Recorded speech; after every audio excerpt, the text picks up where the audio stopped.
शाम के बराबर 7 बज चुके हैं। आज फ्राइडे मस्ती यानी मिलिट्री लाइफ, मिलिट्री टेल्स, इसके बारे में आपको बताना।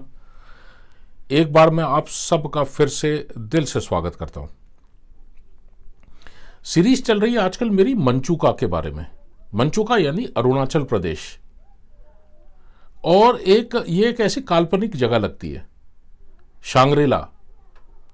तो इस बार मैंने थोड़ा सा एक बदल किया है अपने प्रेजेंटेशन में। आपके साथ ट्विटर स्पेसेस पे तो बात करते हुए मैं यूट्यूब के लिए वीडियो भी अपना साथ ही रिकॉर्ड करता हूं, वो तो मैंने पहले बताया आपको। तो अभी मैं आज क्या कर रहा हूं, ट्विटर लाइव स्पेसेस आपके साथ बात करते हुए थोड़ा मैंने अपना स्टूडियो चेंज किया है, जिसमें जो मंचूका की पहले 2 कहानियां हैं, गई बस पानी में, दूसरी कहानी थी मेरे नीले पर्दे, दोनों के अंदर सविता थी। तो ये सविता मेरे पीछे है यहां पर। मंचूका कौन सी जगह है, कहां है, इसके लिए एक लैपटॉप की स्क्रीन और एक बहुत बड़ी स्क्रीन मैंने अपने पीछे लगा रखी है। और जिस समय यूट्यूब का वीडियो बनेगा उसके अंदर मैं आपको इस पूरी कहानी के बारे में बताऊंगा और अरुणाचल के बारे में बताऊंगा। गूगल अर्थ के ऊपर आपको अरुणाचल दिखाऊंगा, मंचूका दिखाऊंगा कहां पर है। तो वीडियो इसका काफी इंटरेस्टिंग बनने वाला है। और शुरू करने से पहले मेरे नीले पर्दे, ये कहानी कहां हुई थी, या गई बस पानी में, ये कहानी कहां हुई थी, इसके बारे में बताऊंगा। और जो मंचूका का मैं मार्च के बारे में बात करता हूं, 110 किलोमीटर, उसके बारे में बताऊंगा। और इसके लिए बड़ी स्क्रीन के ऊपर मैं हर चीज आपको दिखाऊंगा। तो आइए देखते हैं। 2 तरीके से देखेंगे। एक तो यहां पर मैं कट करके वीडियो उसका विजुअल लगाऊंगा, और दूसरा आपको मुंह जबानी सुनाऊंगा। मैप है इंडिया का, और ये देखिए, ये अरुणाचल की बात हो रही है पूरी। ये पूरी जो मंचूका की कहानियां हैं, ये इस इलाके की कहानियां हैं। अगर आप ये दाहिनी तरफ देखेंगे तो यही अरुणाचल अभी डिस्ट्रिक्ट्स में आ गया। यहां पर ये देखिए 3 डिस्ट्रिक्ट है, वेस्ट सियांग डिस्ट्रिक्ट, अपर सियांग डिस्ट्रिक्ट और ईस्ट सियांग डिस्ट्रिक्ट। ये मंचूका ये इस एरिया में है यहाँ पर। तो अभी मैं आपको पहले अरुणाचल के मैप से, इंडिया के मैप से आपको अरुणाचल के मैप पे ले आया हूँ, अरुणाचल के मैप से आपको डिस्ट्रिक्ट्स के अंदर ले आया हूँ। और ये जो है ये असम है, डिब्रूगढ़, तिनसुकिया इस वाले इलाके में है। और यहाँ से पूरा हमें आखिर तक यहाँ पर जाना पड़ता था। अभी मैंने गूगल अर्थ में पूरा इंडिया, ये पूरे हिमालय है, और ये देखिए आखिर में आ गया अरुणाचल प्रदेश। आपको इस रंग से पता चलेगा ये कितना गाढ़ा रंग है, यहां पर हरा, ये पूरे घने जंगल है ये सब। तो पूरी जो कहानी है इसी भाग की हो रही है। इसको मैं अभी बड़ा करता जाऊंगा।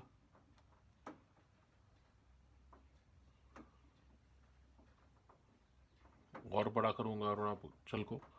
अभी आप देखिए, तिनसुकिया और डिब्रूगढ़ ब्रह्मपुत्रा के दक्षिण में है। इसी कहीं भाग में हमारी कैंटोनमेंट थी। ये नदी पार करके जानी पड़ती थी, डिब्रूगढ़ के पास ब्रह्मपुत्रा है। यहाँ से ये रास्ते पहाड़ में अलांग की तरफ जाते थे। यहाँ से ये रास्ता जा रहा आगे, यहाँ से पैदल चलना शुरू होता था। ये पूरा एरो मेरा पैदल चलने के रास्ते के ऊपर जा रहा है। यहाँ पर ये टाटो नाम का गांव था। यहाँ से फिर हम लोग एक तरफ मुड़ जाते थे, और ये सीधा जाके देखिए, ये आपको मंचूका वैली दिखाई देगी ये। और एकदम इसके साथ में देखिए हल्की ये सफ़ेद लाइन है, ये पहाड़ के एकदम सबसे ऊंचा वाला भाग है जहाँ बर्फ़ गिरी है। ये अरुणाचल प्रदेश चाइना की या तिब्बत की मैं कहूँगा बॉर्डर है। अरुणाचल की टोटल चौड़ाई, ये पूरा हरा पैच जहाँ से दिखाई दे रहा है, से लेके ये टोटल चौड़ाई है। ये तकरीबन यहाँ से जहाँ से हम पैदल चलना शुरू करते थे, अभी आप देखते रहिए, कर्सर में हिला रहा हूँ, ये पूरा कर्सर मचुका में तकरीबन यहाँ जाके पूरी वैली पार करके हम लोग वहाँ रुकते थे। कई लोगों ने मेरे को बताया है कि जिस समय मैं किसी जगह के किसी चीज़ के बारे में बताता हूँ तो आप एक्चुअली इमेजिन कर सकते हैं। तो चलो आपको मैं उस इमेजिनेशन की दुनिया में ले चलता हूँ। मचुका अरुणाचल प्रदेश के west Siang east Siang district का एक भाग है। तकरीबन 150-160 किलोमीटर नॉर्थ साउथ अरुणाचल की चौड़ाई है, जिसके अंदर से केवल 40 किलोमीटर जो नीचे के हैं, साउथ के हैं, वहां तक पहले आर्मी जाया करती थी 1987 तक। 1962 से 87, उसके आगे कभी एक पेट्रोल चला गया तो चला गया, नहीं तो कोई नहीं जाता था, सरकार की जो भी पॉलिसी थी। 87 में पॉलिसी बदली और जनरल सुंदर जी आने के बाद आर्मी को हुक्म दिया गया कि आप नियर बॉर्डर के पास, नॉर्थ में चाइना बॉर्डर के पास आप जाएंगे। उन दिनों जितनी आर्मी वहां आगे गई, यह आर्मी जंगलों में जाने वाली पहली आर्मी थी जो उन जंगलों में इतनी आगे तक गई। ये वो जंगल है जहां पर कोई रास्ता नहीं था, केवल ट्राइबल्स थे वहां पे, छोटे छोटे ट्राइबल ट्रैक बने हुए थे, किसी को कुछ नहीं मालूम था इसके बारे में, मैप्स का कोई मतलब नहीं था, जंगल इतने घने थे। और उसके अंदर हमको हुक्म मिल गया कि आप आगे जाएंगे। 45 लोग लेके हम चल पड़े और ये मार्च किस तरह से उन दिनों में हुआ उसके बारे में मैंने एक जो गई बस पानी में है, थोड़ी ह्यूमर वाली कहानी थी, या जो दूसरे मार्च के बारे में जो दूसरी कहानी मेरे नीले पर्दे, उसके अंदर मार्च के बारे में मैंने बताया काफ़ी।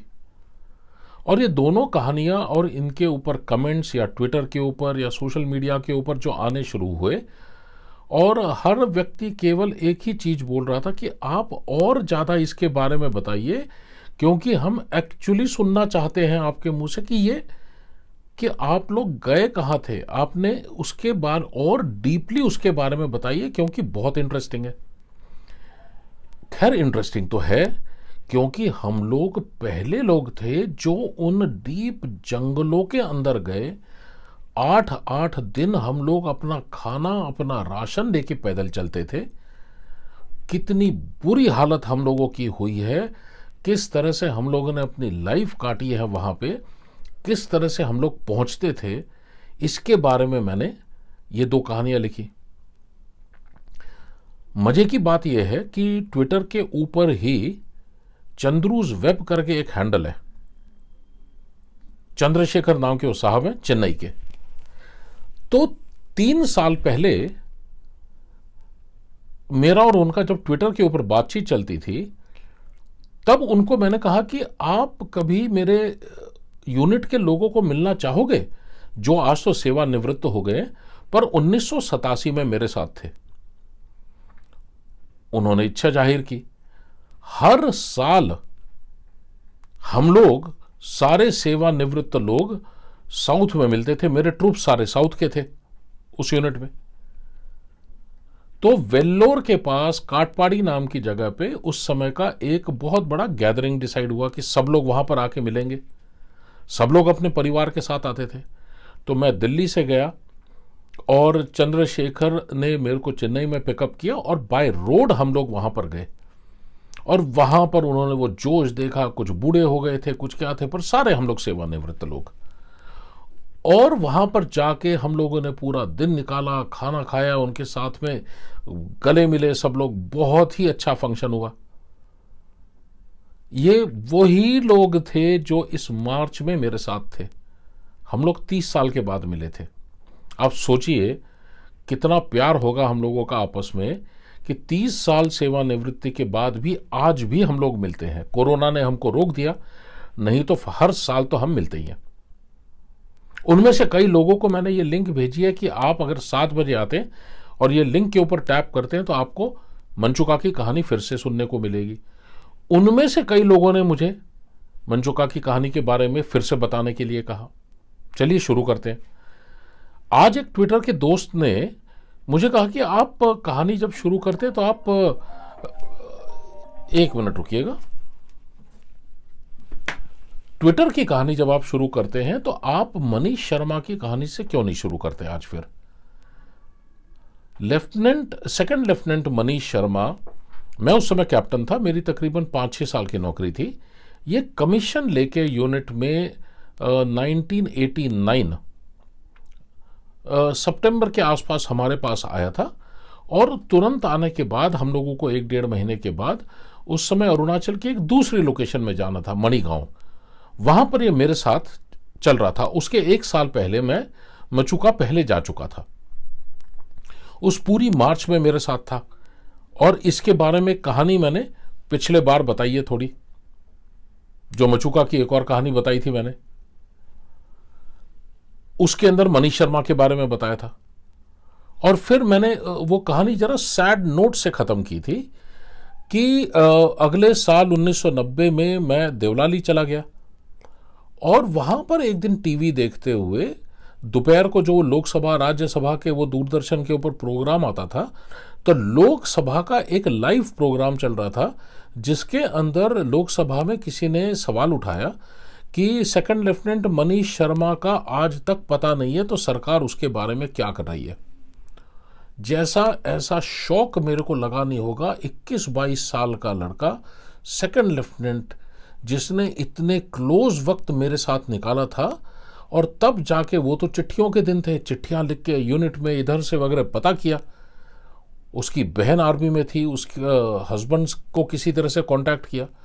तब खाली इतना पता चला कि यह कहीं छुट्टी गया हुआ था अमृतसर, वापस आया गुवाहाटी, ट्रांजिट कैंप में रुका हुआ था। किसी ने पूछा ट्रांजिट कैंप क्या होता है? ट्रांजिट कैंप मतलब ये आर्मी के कैंप्स होते हैं कि जब आप लंबे सफर में एक दिन में नहीं पहुंच सकते दूसरी जगह, तो बीच में रुकने की जगह होती है जहां पर आपका खाने रहने का बंदोबस्त होता है। वो ट्रांजिट कैंप से कहीं शाम को बाहर निकला गुवाहाटी जाने के लिए, ऐसे घूमने के लिए थोड़ा सा लोकल। और उसको आखिरी बार किसी ने उस दिन देखा ट्रांजिट कैंप छोड़ते हुए। आज तक उसका कोई पता नहीं है। 31 साल हो गए, ना उसकी बॉडी मिली, ना उसके बारे में खबर मिली। कहीं कहीं आज तक किसी को कुछ नहीं पता कि वो आदमी कहां चला गया। मेरे लिए तो खैर ये बहुत ही ज़्यादा बड़ी शौक की चीज़ थी, क्योंकि इनको तो, मैं 5-6 साल का था, 27-28 साल की मेरी उम्र थी, ये तो बच्चा था। और क्या हुआ उसके साथ, इंटेलिजेंस वाले, स्टेट, सेंट्रल, आर्मी, कोई ऐसा ऑर्गेनाइजेशन नहीं जिसने पता करने की कोशिश नहीं की। आज भी मैंने गूगल किया, नाम डाल के, हर चीज डाल के, कहीं पर किसी तरह का कोई इंटरनेट के ऊपर भी कोई रेफरेंस नहीं है। तो उसकी याद में कभी भी, मतलब हम सारे नतमस्तक रहेंगे। काफ़ी लोग मेरे यूनिट के भी जो सेवानिवृत्त है वो ये प्रोग्राम सुन रहे हैं, उन्हें भी उनके बारे में याद आएगा। चलिए चलते हैं मंचुका। आज फिर मचुका की जो कहानी है ना, ये थोड़ी अलग है। ये ना मार्च के बारे में है कि किस तरह से वो 110 किलोमीटर हमको 8 दिन में जाना पड़ता था, ना उधर रहने के बारे में। आज मैं छोटी छोटी बहुत सारी कहानियां इस तरह से लेके आया हूं कि आपको लाइफ का भी पता चले, मिलिट्री लाइफ का, मार्च का भी पता चले। जंगल्स के बारे में तो मैंने आपको इन जंगलों के बारे में बताया। इतने ज़्यादा घने जंगल मैं आपको बता नहीं सकता। हेलीकॉप्टर अगर सिर के ऊपर होवर भी कर रहा है और नीचे देख भी रहा हो कोई उसमें से, उसे नीचे का आदमी नहीं दिखाई दे सकता था। पेड़ों का कवर इतना टाइट ऊपर जुड़ा रहता था, नीचे अंधेरा। ट्राइबल ट्रैक होते क्या? ट्राइबल मतलब जो वहां पर आदिवासी लोग थे, इतने ज्यादा फिजिकली ये लोग फिट रहते हैं कि इनके लिए चलना कोई मुश्किल है ही नहीं। ये तो भागते हैं पहाड़ों के ऊपर, नीचे उतरना हो, ऊपर चढ़ना हो। हम लोग जैसे लोगों के लिए तो बहुत परेशानी हो जाती थी, क्योंकि हम लोगों को प्रैक्टिस नहीं थी। ये बात अलग है कि अगले साल जब हम लोग गए थे तो हम लोग भी, चलो आदिवासियों जितना तेज तो नहीं, पर हम लोग भी बहुत ज्यादा पहाड़ों के ऊपर नीचे चढ़ते थे। बैठे बैठे बोलते थे कि यार ये वाला पहाड़ ऊपर क्या, परली तरफ क्या है, उस तरफ क्या है, पता नहीं, चलो देख के आते हैं। 2 आदमी लिए, सीधा चढ़ना शुरू कर दिया। मतलब डर निकल गया था।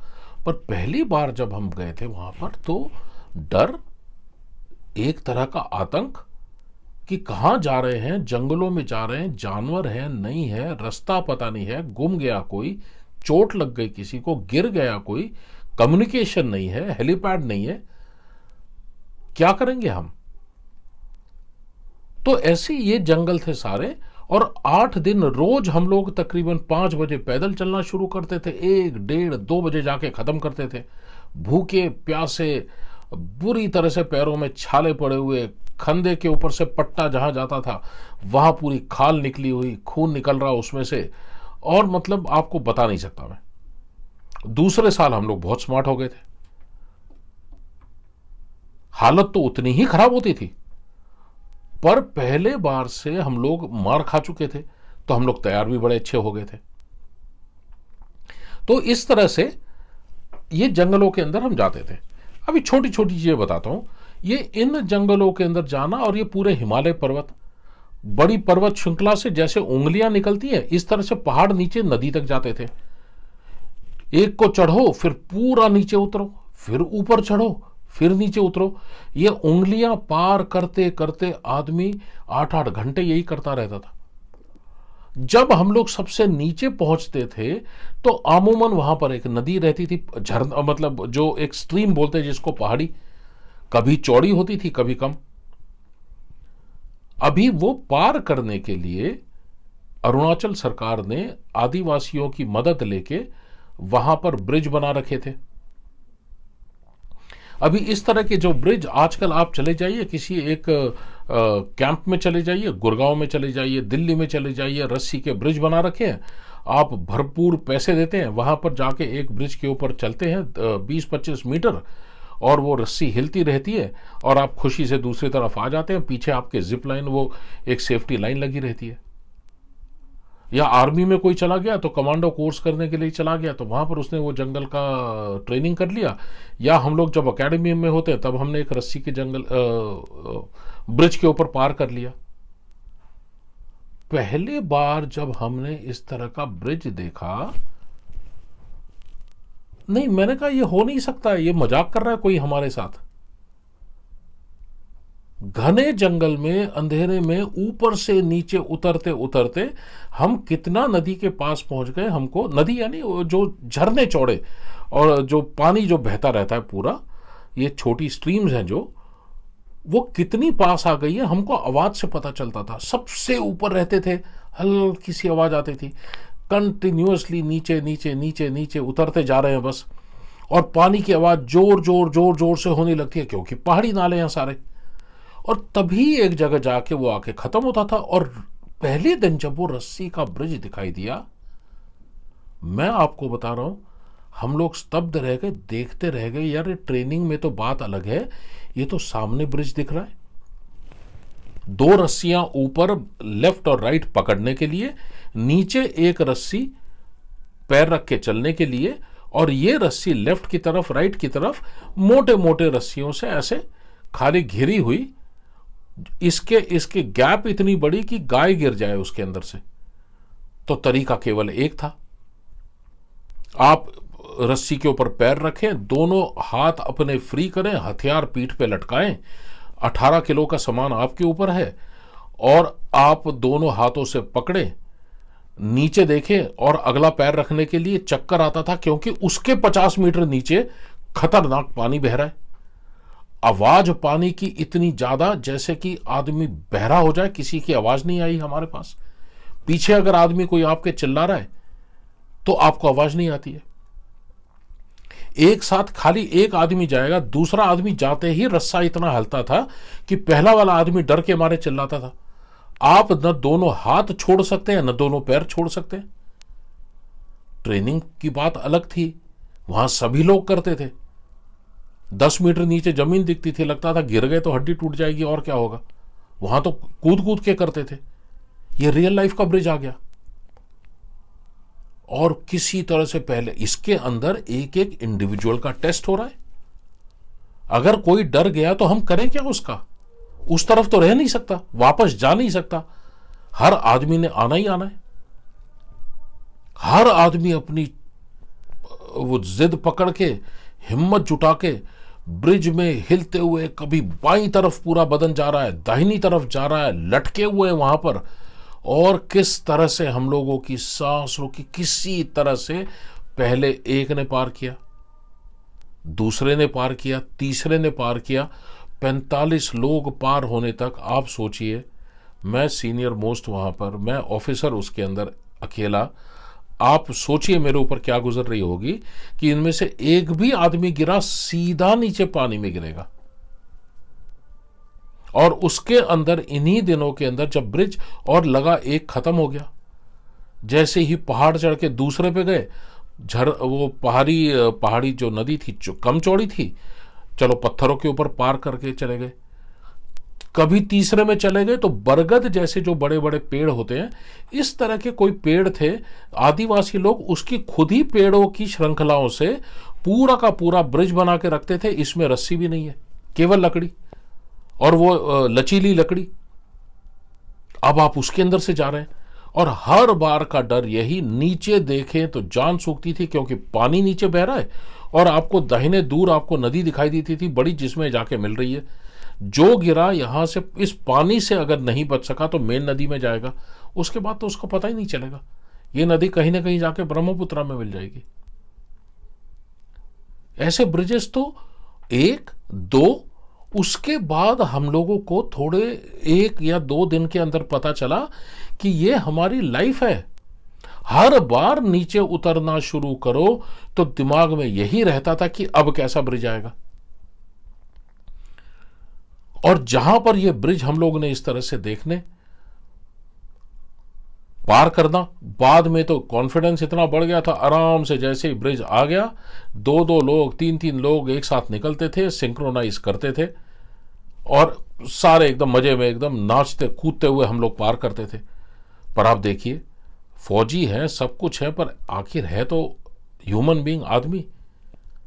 आप सोचिए पहले 2-3 ब्रिज में कैसा लगा होगा। ये किस तरह से ये ब्रिज पार किए, ये तब जाके मुझे, मतलब जब पता चलता था, पीछे मुड़ के देखते थे, लगता था कि नहीं यार, ये रियल लाइफ नहीं है, ये कुछ और है। ये सैकड़ों ब्रिज इस तरह से एक रास्ते में पार करो, सैकड़ों ब्रिज, गिनती छोड़ दी थी हमने उसकी। कभी हमने लकड़ी के, लोहे के ब्रिज देखे नहीं, वहां पर गया ही नहीं आज तक कोई, तो बनेंगे क्या, यही ब्रिज बनते थे बस।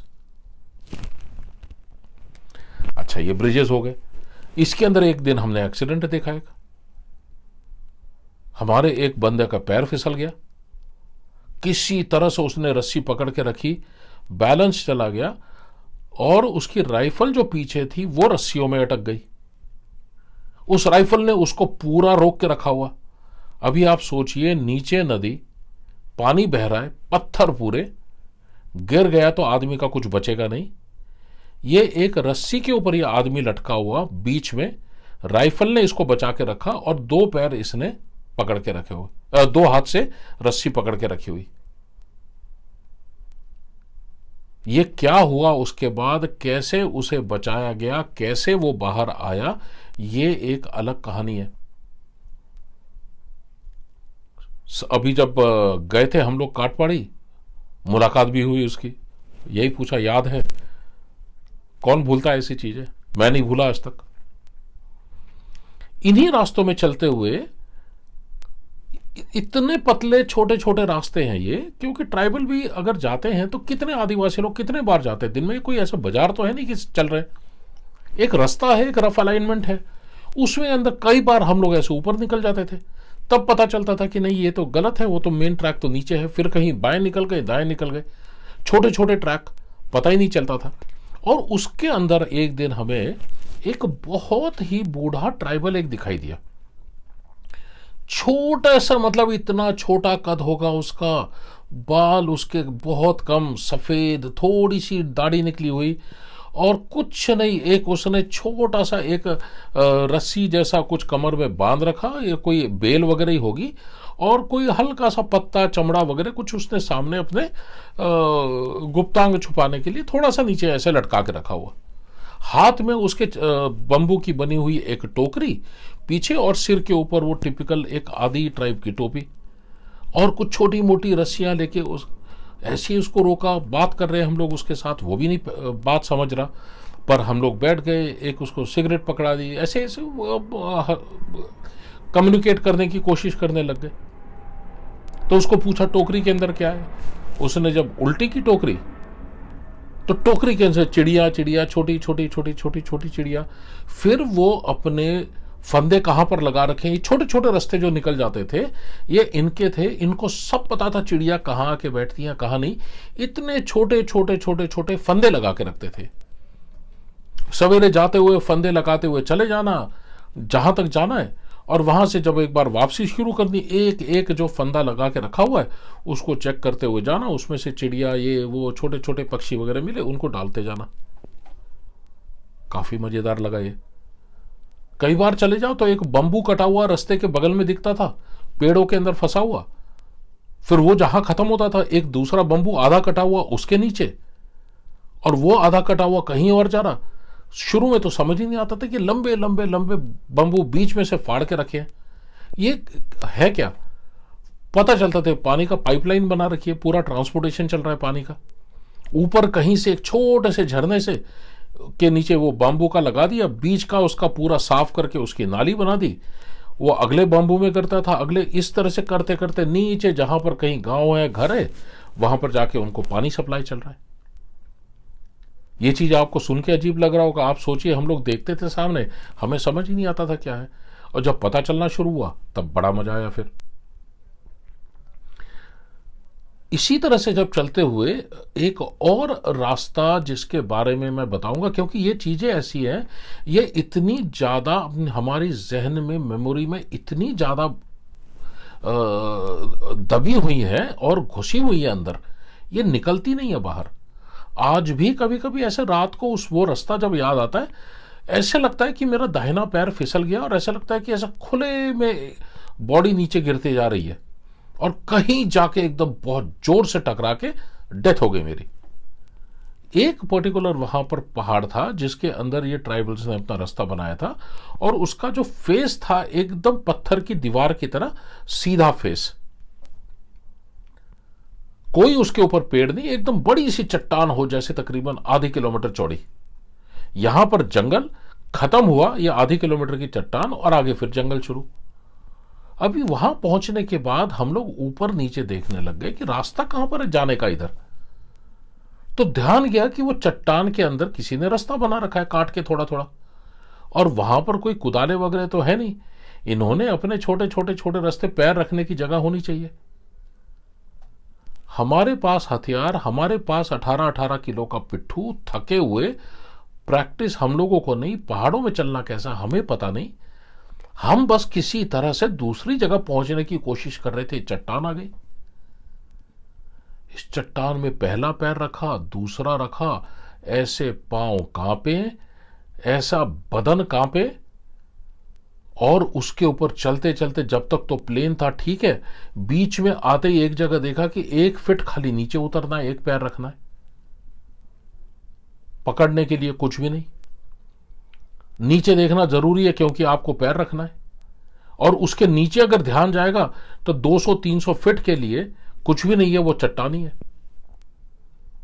ये एक रास्ता आज तक मेरे दिमाग से नहीं निकला हुआ, और किस तरह से इतने शिवर करते हुए, इतने कांपते हुए पैरों से एक एक एक एक एक एक करके रखना, और पता है कि खत्म हो गया। आप बैठ के नहीं जा सकते, जगह नहीं है, पिट्ठू इतना बड़ा है, आप पीछे टर्न नहीं कर सकते। बाहर की तरफ टर्न किया, पिट्ठू बाहर की तरफ है, सेंटर ऑफ ग्रेविटी बाहर चली गई, आपका बैलेंस जाएगा। हथियार आपके पास, किस तरह से इसको पार किया। पीछे मुड़ के देखा तब लगा क्या ये जीवन है यार।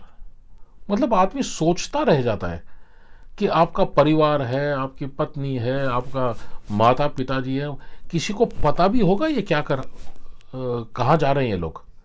खाली मैं नहीं, हर फौजी आदमी जो ऐसी जगहों पे जा रहा है, क्या उनके परिवार वालों को कभी पता चलेगा कि ये लोग क्या क्या कर रहे हैं? किसी को नहीं पता चलता। और आज 30-35 साल के बाद मैं ये कहानियां बता रहा हूं। मैंने 35 साल, मेरे को याद नहीं है मैंने किसी को ये चीजें बताई हैं कभी। ये इतनी अंदर दबी हुई है, हम बताते ही नहीं, बात ही नहीं करते इसके बारे में कभी। पर जब से ट्विटर स्पेसेस वगैरह शुरू हुआ है, तब से धीरे धीरे ये कि आप लोगों को भी जानकारी मिले कि ये लाइफ क्या है। ये अभी आप बताइए, ये आधे किलोमीटर वाली ये जो चट्टान है, आप पैर रख के जा रहे हैं, 1 फीट नीचे उतरना है पैर रखने के लिए, और ऐसा आपका पैर कांप रहा है कि आपका जूता नहीं रखा जा रहा वहां पर, आप पकड़ भी नहीं सकते किसी चीज को। फिर 45 आदमी आ रहे हैं पीछे, और हर आदमी के पीछे, मेरे को पता है, मेरी पूरी नौकरी एक आदमी के पैर के ऊपर टिकी है। स्लिप हुआ, मेरी नौकरी खत्म। आर्मी है, बख्शती थोड़ी है, किसी को नहीं बख्शती, लीडर को तो छोड़ेगी नहीं कभी।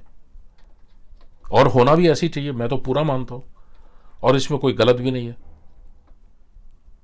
हम ही गए थे कमीशन लेने के लिए, साथ में जिम्मेवारी आ रही है तो भी भाग तो नहीं सकते। ऐसे ही करते हुए आगे जिस समय हम लोग चल रहे थे, तो सडनली एक दिन, आखिरी दिन, जंगलों में चलते चलते चलते थोड़े जंगल खुलना शुरू हो गए, थोड़े पेड़ खुलना शुरू हो गए। पता था उस दिन हम लोग मंचूका पहुंचने वाले हैं। और उस दिन जब पहली बार पहाड़ के एक पॉइंट से सामने का जो दृश्य देखा मैंने, जिंदगी में मैं कभी भूल नहीं सकता। जैसे 70 mm सिनेमा हॉल में किसी ने बड़ी सी पिक्चर एक झटके में शुरू कर दी हो, इतनी चौड़ी वैली, इतनी चौड़ी वैली, इतना खुला एरिया, चारों तरफ धूप, जैसे एज इफ ये हेवन है, स्वर्ग है जैसे। इतनी सुंदर वैली, आपको मैं बता नहीं सकता इसका वर्णन। वहां पर खड़े हम लोगों ने अपने पिट्ठू उतारे, हथियार रखे, हम सारे वहीं बैठ गए आराम करने के लिए कि चलो घंटे का ब्रेक लेंगे, अब तो पहुंच ही गए। और ये सामने वैली देखिए, और ये मंचूका वैली, ये वीडियो के अंदर, इसके मैं फोटो भी अभी डाल रहा हूं। आप जब ये कल वीडियो देखेंगे तो आपको ये मंचूका वैली दिखाई देगी। हरी भरी वैली, चौड़ी, बराबर बीच में से सांप की तरह यार ग्यापचू नाम की नदी बहती हुई, छोटे छोटे घर, बाईं तरफ दाहिनी तरफ पहाड़ियां, दूर जहां वैली बंद हो रही थी 10-11 किलोमीटर आगे जाके, वहां पर पहाड़ियां, पहाड़ियों के ऊपर जंगल, नीचे की तरफ पूरा साफ, धूप में ऐसे चमक रही है, खिल रही है, जैसे जैसे जीवन किसी को मिल गया हो देख के। केवल किसने देखा इस तरह का दृश्य पहले? बीच में यार ग्यापचू बह रही है, जगह जगह पे धूप खिली हुई है, छांव के साथ खिलवाड़ हो रहा है।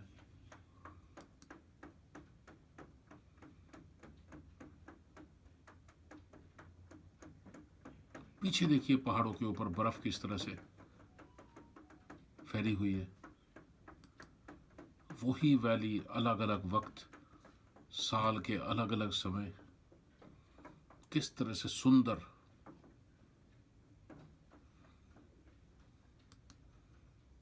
आजकल तो सलमान खान वहां साइकिलिंग कर रहे हैं, कब की तस्वीर है पता नहीं।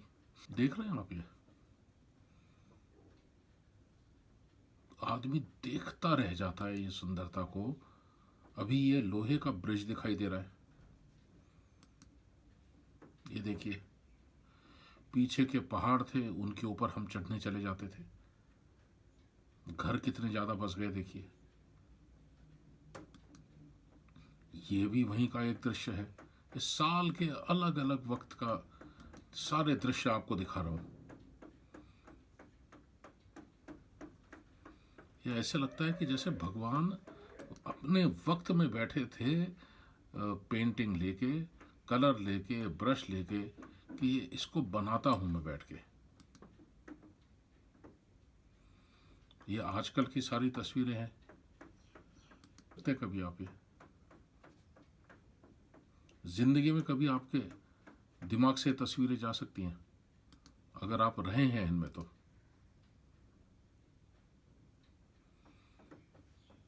बर्फ भी गिरती थी। अभी मेचू का 0 का माइलस्टोन लगा हुआ है, उसके आगे 12 किलोमीटर तक रास्ता गया हुआ है। और ये सारे रास्ते हम लोगों ने पैदल देखे हुए हैं।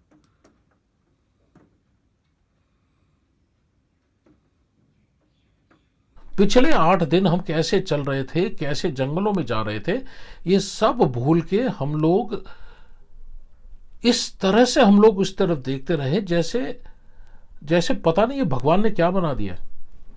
मंचूका वैली, मैं आपको बता रहा हूं, शायद ही इससे ज्यादा सुंदर वैली हिमालय में कोई होगी। चाहे आप लद्दाख ले लें, मैंने पूरे हिमालय देखे हुए हैं अरुणाचल तक, इससे सुंदर वैली कभी मैंने देखी नहीं। ये जैसे हमारे आंखों के सामने खुल गई और तब पता चला कि अच्छा, इसके अंदर हमने कहीं जाके आगे जाके हमको अपने अगले 2-4 महीने वहां निकालने थे। और ये सारी पैदल अभी 10-11 किलोमीटर हमको और चलना था और हम वो वैली के दूसरे किनारे पर जाने वाले थे। पर इतनी सुंदर वैली, छोटे छोटे घर वहां पर दिखाई दे रहे हैं दूर से, ऊपर से दिख रहा है तो नीचे की तरफ हम देख रहे हैं, आगे की तरफ देख रहे हैं, बीच में बादल जा रहे हैं, कुछ पूरे घर चमक रहे हैं, पानी चमक रहा और हरा भरा चारों तरफ, जैसे खुले आसमान के नीचे किसी ने आपको पूरी स्वतंत्रता दे दी हो कि आप नेचर जितना एंजॉय कर सकते हैं करें। और जहां हम लोग बैठे हुए, हल्की सी स्लोप से नीचे स्लोप उतरती जा रही और नीचे जाके वैली के साथ मिल जाती है और पूरी वो घाटी प्लेन एकदम होके नदी के साथ साथ दोनों तरफ प्लेन एरिया, उसके अंदर आप आगे आगे आगे बढ़ती जा रही है। ये दृश्य मेरे दिमाग से कभी जाता नहीं है। ना चट्टान जाती है, ना ब्रिज जाता है, ना वो आदिवासी बूढ़ा जाता है दिमाग से कभी। ये तो जैसे जैसे चिपक गए मेरे दिमाग में। आज 34 साल हो गए उस चीज को, ऐसा मेरे को लग रहा है जैसे मैं वहां चल रहा हूं पैदल, कि मैं आज खुद देख रहा हूं। ऐसे लग रहा है कि कंधे दर्द कर रहे हैं मेरे। पर हालत, पैर छालों से भरे हुए, स्किन पूरी फटी हुई, अंडरवेयर पहनते, अंडरवेयर की लाइनिंग जहां से जाती है पूरा लहूलुहान, खंधे जहां से पट्टे जाते हैं पिट्ठू के, पूरे आम पिट के अंदर लहूलुहान अंदर से। पहली बार जा रहे थे हम लोग, हथियार रख रख के गर्दन के पीछे की तरफ जहां मैगजीन लगती थी वहां खून निकल रहा। पर मुराल एकदम ऊपर, एकदम खुश, बहुत एकदम चाव से जाते थे, बहुत ही इंटरेस्ट से, क्योंकि जो चीज हम कर रहे थे हमें पता था कि किसी ने आज तक भारतीय सेना में वो किया नहीं है। हम लोग पहले थे। मुश्किल भी बहुत हुई, बात भी आज मैं ही कर रहा हूं, अच्छा लगता है। खैर, इस तरह से करते हुए 2 और छोटी कहानियां मैं आज बताता हूं आपको, और अगले शुक्रवार को मैं फिर से मंचूका का शायद आखिरी कहानी अगले शुक्रवार को फिर बताऊंगा। हम लोग जहां पर जाके सेटल हुए, पूरी ये वैली क्रॉस करके जहां आगे जाके वैली पूरी बंद हो गई और फिर पहाड़ शुरू हो गए, उसके अंदर हमें तकरीबन और 4-5 किलोमीटर आगे जाना था। और जहां पर फाइनली जाके हमारी लोकेशन थी, वहां पर बगल में नदी तकरीबन 10 गज पे और बाईं तरफ पे तकरीबन 25 गज से पहाड़ शुरू। हमारे पास 35 मीटर की चौड़ाई थी और तकरीबन 50-60-70 मीटर की लंबाई वाली एक स्ट्रिप हमको मिली हुई थी कि यहीं पर आप लोगों का जो भी ऑपरेशनल काम है, यहां आपका बेस होगा। कोई हमारे पास भागने की इधर उधर कुछ भी जगह नहीं, बस उतनी सी स्ट्रिप के अंदर हमारा एमुनिशन, बेतहाशा एमुनिशन, तकरीबन 20-25 बंकर एमुनिशन से भरे हुए हमने बनाने थे वहां पर। उसके अंदर एमुनिशन रखना था हमने। वहीं पर हम लोगों का रहने का बंदोबस्त, रहने के लिए कुछ नहीं, छोटे छोटे बंकर, उसके ऊपर इसकी कोरोगेटेड शीट्स की 10 शीट्स लगाई हुई, उसके ऊपर हमें लगाकर नीचे अंदर जो आपको नॉन रिस्क, कोई बिजली नहीं, कोई कुछ नहीं, पानी वहीं नदी से लेके आइए। तो धीरे धीरे धीरे करके उस जगह को हम लोगों ने बसा दिया। बहुत काम करते थे सब लोग। फिर किसी ने, जहां पर वो एंट्री थी हमारी, जहां पर वो 100 मीटर की हमारी शुरुआत होती थी, वहां किसी ने गेट बना दिया हमारी लोगों ने। फिर वहां पर बैठने के लिए बना दिया, वहां पानी रख दिया, किसी ने वहां छोटा सा मंदिर बना दिया। उधर संतरी खड़े कर दिए हमने 2। एक कभी खड़ा नहीं कर सकते थे क्योंकि भालू का अटैक होता था, भालू आते थे वहां पर, वो एरिया भालुओं से भरा हुआ, तो 2 लोग रखने पड़ते थे। जो भी कोई आदिवासी आ रहा है हम उसको जबरदस्ती बिठाते थे वहां पर, गप्पे लगाते थे, उसको चाय पिलाते थे, पानी पिलाते थे उसको। फौजी जा रहे उनको बिठा दो। हमारे यहां से जो भी, हर आदमी को जो आगे जाता था हमारे यहां से गुजरना पड़ता था। आगे गुरुद्वारा भी था, यह कल मैं आपको वीडियो के अंदर दिखाऊंगा, जहां पर गुरुनानक देव जी गए थे कई साल पहले। तो इस तरह से ये जो हम लोग की पोजीशन थी, बहुत ही अच्छी तरह से इसको हम लोग डेवलप करते गए। भालू जब आते थे, आप किसी तरह की आवाज कर लो, कुछ कर लो, भगाओ, चिल्लाओ, ये पहला ऐसा मैंने जानवर देखा जो हमारी तरफ देखता था और हिलता नहीं था अपनी जगह से। थोड़ी देर में डर लगने लगता था कि हमारे पीछे आ गया तो होगा क्या हमारा। इनको भगाना बहुत मुश्किल। और ऐसा भी नहीं है कि इस तरह का ठीक है चलो पालतू जानवर है, गाय बैल है, कोई चलो घूम रहा है इधर, नहीं, डेंजर है आपके लिए। कब आ जाएगा, खाने का खाना बनता था, महक ऊपर ये पहाड़ों में, पूरे पहाड़ में जंगलों के थ्रू महक, ये उस महक के चक्कर में ये सारे घूम के उधर आते थे, आसपास दिखाई देते थे। तो 2 लोग कभी भी खड़ा करने पड़ते थे। डर भी लगता था रात को निकलने के लिए, कब उठा के ले जाए पता नहीं। अटैक खैर कभी हमारे समय कभी भी नहीं हुआ, पर फिर भी डर तो लगता ही है ना। आपको पता है कि आप खाली पेशाब करने के लिए बंकर से बाहर निकले तो आपको थोड़ी पता है कि 2 मीटर दूर एक भालू आपकी वेट कर रहा है, न टॉर्च है आपके पास। मतलब बहुत ही ज्यादा अलग तरह की लाइफ थी वो। लास्ट में आखिर चीज एक जो राशन के बारे में, कि हम लोगों को राशन क्या मिलता था। तो आर्मी में राशन ड्राई और फ्रेश अलग अलग होते हैं। ड्राई मतलब सारा दाल चावल, ये वो, बेसन वेसन, ये सारी सूखी चीजें हैं। जो ये तो हवाई जहाज बोरों में डाल डाल के पैराशूट से तो फेंका करता था उधर, और फिर वहां जो एएससी के लोग थे वो हमको इशू करते थे, हम वहां से ढोके लेके आते थे। ये तो राशन हो गया। जो फ्रेश है, फ्रेश यानी सब्जी ये वो वगैरह, वो कभी 15 दिन में एक बार आ गई तो आ गई, तो उसका भी बड़ा सही आता था। उसके अंदर सबसे मजेदार होता था, सुन के खराब भी लगेगा आपको पर ठीक है, ये लाइफ जो लाइफ है, उसके अंदर बड़े बड़े क्रेट्स के अंदर बकरे डाल के जिंदा पैराशूट से फेंके जाते थे, क्योंकि मीट ऑथराइज है सबको।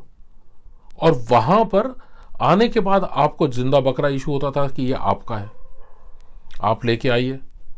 मीट खाना है तो काटिए। तो काटने के लिए आप जिसको लगाएंगे, तो किसी ने तो काटा नहीं उसके पहले, एक आध होगा कोई जिसने अपने गांव में काटा हो। तो मीट काटना मतलब एक अलग ही एक ड्रिल होती थी कि हफ्ते में अगर 1 बकरा 2 बकरा काटने तो हम ही लोगों ने आपस में काटने। जाके मैं भी कभी कभी खड़ा हो जाता था देखने के लिए कि किस तरह से बकरा कट रहा है। कल अगर मेरे को जरूरत पड़ गई तो कई लोग ऐसे थे तो जाते ही नहीं थे उधर। एक बार याद है, सेकंड लेफ्टिनेंट मनीष शर्मा जो मेरे साथ में था, नया नया आया था, उसने कहा कि मैं जाऊंगा देखने के लिए। वो देखने चला गया। वो बेचारा बच्चा ही था, क्या 21 साल की तो उम्र थी बेचारे की, अभी तक तो पक्का हुआ नहीं था। उसके सामने बकरा काटा, उसको चक्कर आ गया। वापस आया, बोलता कि नहीं सर मैं तो इसके बाद कभी नहीं जाऊंगा। मैंने कहा ऐसे तो होगा नहीं, अगले बार बकरा कटा, मैंने कहा मेरे साथ चलो और आंखें खोल के सारा कुछ देखोगे आखिर तक। अगर इस तरह से हम बेहोश होने लग गए तो फिर हो गया काम। तो इस तरह से धीरे धीरे धीरे धीरे पक्के होते जाते हैं सब लोग। आज मैं यहीं पर ख़त्म करता हूँ, यहीं पर समाप्त करता हूँ। और जो आप लोगों के साथ इतने देर से मैं कहानी बता रहा हूँ, कई बार तो मेरा भी घड़ी की तरफ ध्यान नहीं रहता है, मैं इतना मग्न हो जाता हूँ बताते बताते ये सारी कहानियाँ कि मैं भी बाहों में, अभी देखा मैंने 40 मिनट हो गए। तो यहीं पर आज मैं ख़त्म करता हूँ। अगले शुक्रवार को बहुत ही ज़्यादा एक प्यारी कहानी मंचूका की लेके आऊँगा, जो कि आदि नाम की वहाँ की जो आदिवासी जाति है उनके बारे में, किस तरह से हम लोग इनके साथ इंटरेक्ट करते थे, किस तरह से इन लोगों के साथ हम लोग के रिलेशन होते थे, और किस तरह से वहाँ पर मैं उस उम्र में एक ऐसा बदलाव लेके आया जो आज मैं आपको जब इसके बारे में बात करता हूँ तो अच्छा लगता है। छोटे छोटे बच्चों को वहाँ पर इकट्ठा करके मैं उनको उनको पढ़ाना शुरू कर दिया मैंने। और फिर मेरे बाद में फिर जितने हमारे जवान वगैरह वहाँ होते थे उन लोगों ने उनके क्लासेस लेना शुरू कर दिया। बहुत ही एक अच्छी इंटरेस्टिंग कहानी है, अगले शुक्रवार को बताऊंगा। चलिए यहीं पर मैं अभी समाप्त करता हूँ।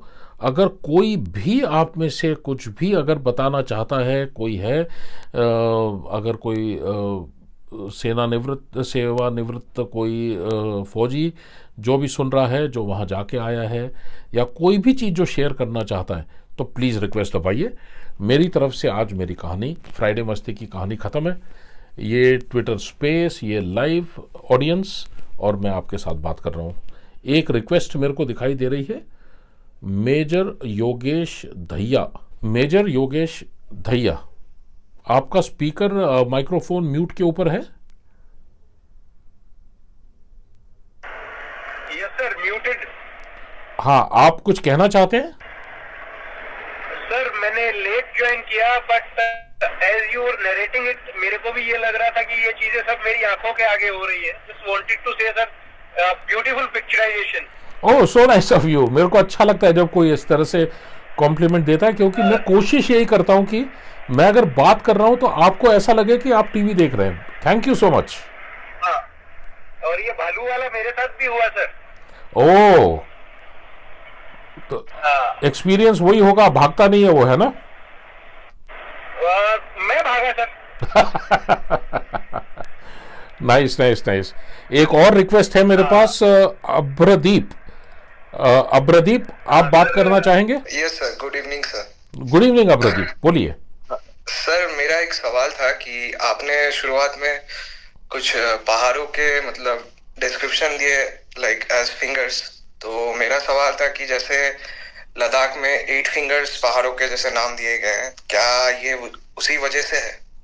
अच्छा, नहीं, मैं आपको बताता हूँ। जैसे आप देखेंगे, जब आप ऐसे एरिया में जाते हैं जैसे पहाड़ वगैरह हो गए, और आर्मी जब काम करती है तो एक एक स्क्वायर मीटर का उसको हिसाब चाहिए होता है, जहां पर उसे कोई ना कोई एक रेफरेंस देना होता है। तो कोई भी एक पहाड़ आप देख लीजिए बड़ा, जिसकी बड़ी बड़ी श्रृंखलाएं बगल से निकलती हैं, उसकी और श्रृंखलाएं निकलती हैं। तो ये एक इसका पैटर्न है, ऐसे लगता है कि जैसे उंगलियां निकल रही हैं। तो पहाड़ों की इस तरह से जो छोटी छोटी उंगलियां बाहर की तरफ निकलती हैं, जो नीचे की तरफ जाती हैं, तो जनरली इनको फिंगर्स करके एक रफ ऐसे जनरिक एक नाम दिया जाता है। तो जब आप ये लेह लद्दाख के आजकल फिंगर 1 फिंगर 2 बात कर रहे हैं, ये वहीं का जो पहाड़ है ऊपर, अगर आप गूगल अर्थ में भी जाके देखेंगे, एक बड़ा पहाड़ है, उस पहाड़ में से नीचे की तरफ फिंगर्स आ रहे हैं, इसीलिए इनके नाम इस तरह से। फिंगर एक जेनरिक टर्म है जो पहाड़ के इस तरह के फीचर्स को दी जाती है। ठीक है, okay sir, thank you very much. Most welcome.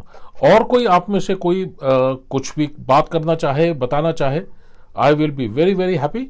और केवल जैसे मेजर योगेश ने कहा कि जिस तरह से मैंने बताया, आप लोग पिक्चराइज कर सके आंखों के सामने कि मैंने क्या देखा, अगर ऐसा आपको भी लगा है तो मेरे को बहुत खुशी होगी।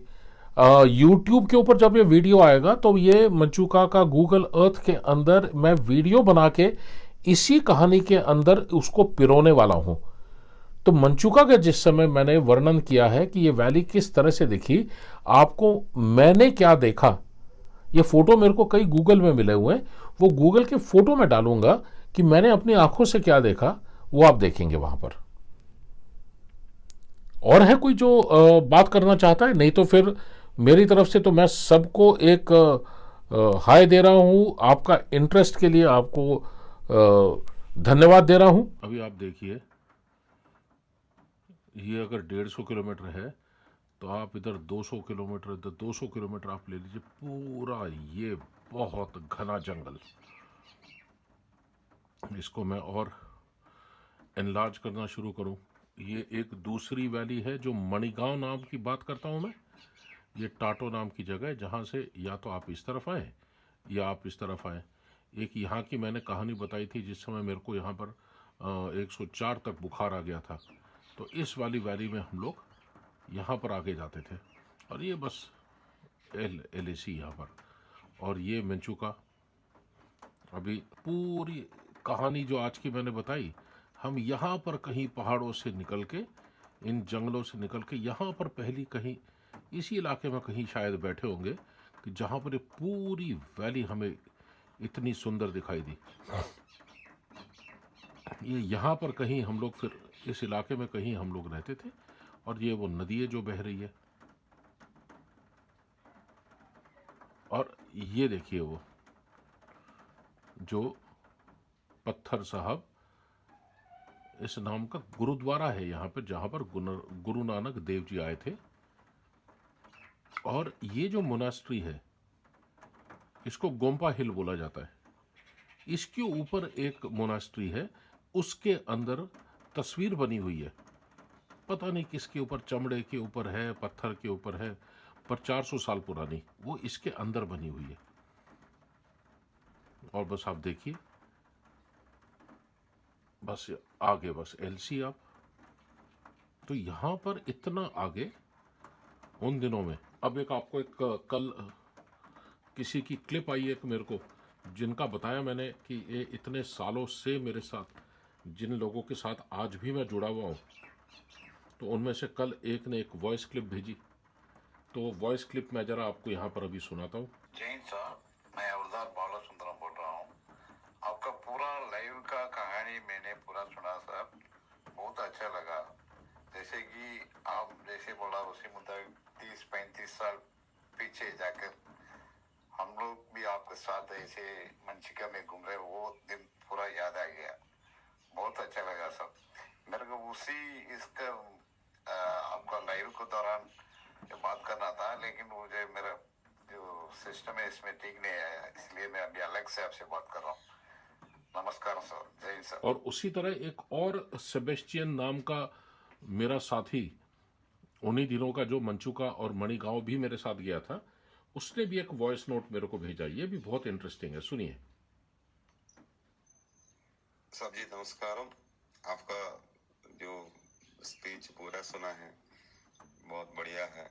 आपने जो याद इतना दिया है, जो मंजुका का पहले जो मार्च में मैं था, उसके बाद मणिगांव का मार्च में मैं था, कि हमने जो वहाँ पर कष्ट उठाया है वो किसी का मुंह से बोल नहीं पाएगा, इतना कष्ट उठाया है। लेकिन एक बात है, आप जो चलते चलते जो हमारा जो आप इसका जो क्या बोलते हैं, रॉक ब्रिज के बारे में आप कुछ भी नहीं कहा है। इसका रॉक ब्रिज जो हमने जो पार करता था, दो पहाड़ियों के बीच में रॉक ब्रिज होता था ना, उसका अंदर से जो लकड़ियों का फट्टा के ऊपर चलते चलते, उसी के बीच में हमारा एक वैजीनाथ बोल करके, एक गन्नर वैजीनाथ रॉक ब्रिज से नीचे गिरते हुए राइफल अड़कने के तौर पर वो रुक गया था।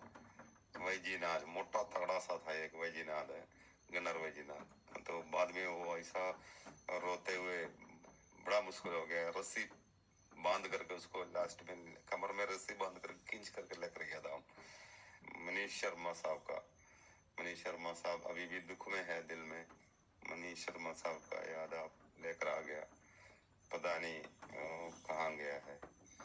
मणिगांव में मनीष शर्मा साहब के साथ आप और मनीष शर्मा साहब आया था मणिगांव में पहले, तो मेरे को अभी भी याद है। वहां पर बकरी वगैरह जो जिंदा बकरी आता था, तो वहां पर आकर के उसको काट करके हम मीट लेता था। तो मेरा सामने मैं सुना है, देख रहा है यार बकरी कैसे काटता है, मेरे को देखने से, खून देखने से डर लगता है। मेरा दिल थोड़ा तगड़ा बनाना है, इसलिए बकरी काटते हुए मेरे को देख रहा है। तो मैं ये साहब को मणिगांव में बकरी काटने का जगह पर लेकर गया था।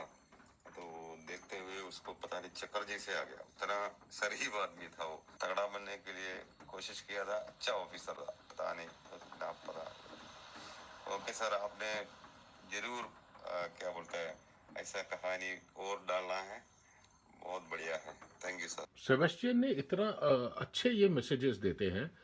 30 साल पुराने कोई चीज़ अच्छी नहीं लगी तो सीधा बताते थे मुझे कि नहीं ये अच्छा नहीं है या ये अच्छा है। और जो इनका हिंदी का प्रॉब्लम है, कितना सीख गए, कितनी अच्छी तरह से बातें करते हैं, ये आपने भी देख लिया। सेबेस्टियन ने ये जो मैसेज है मेरे को, आज की जो मैंने कहानी की है, ये केवल सेबेस्टियन की वजह से की है, क्योंकि पिछली वाली जो पहली कहानी थी मणिगांव का मार्च के बारे में, उसके बाद इसने मैसेज दिया था कि आपने रोप ब्रिज के बारे में नहीं बताया, और फ़ोन मुझे किया था कि वो मंदिर हमने बनाया था, भालू का कहानी, ये सारा सेबेस्टियन ने याद दिलाया था। उसके वजह से ही आज मैंने ये कहानी की थी। अगले शुक्रवार को फिर मिलते हैं। बहुत ही ज़्यादा इंटरेस्टिंग कहानी है।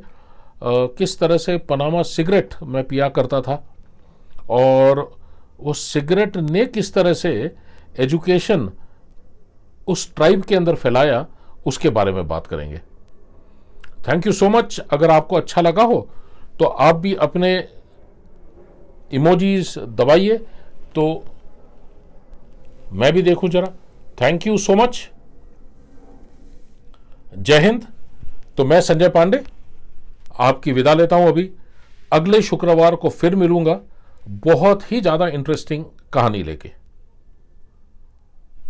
धन्यवाद।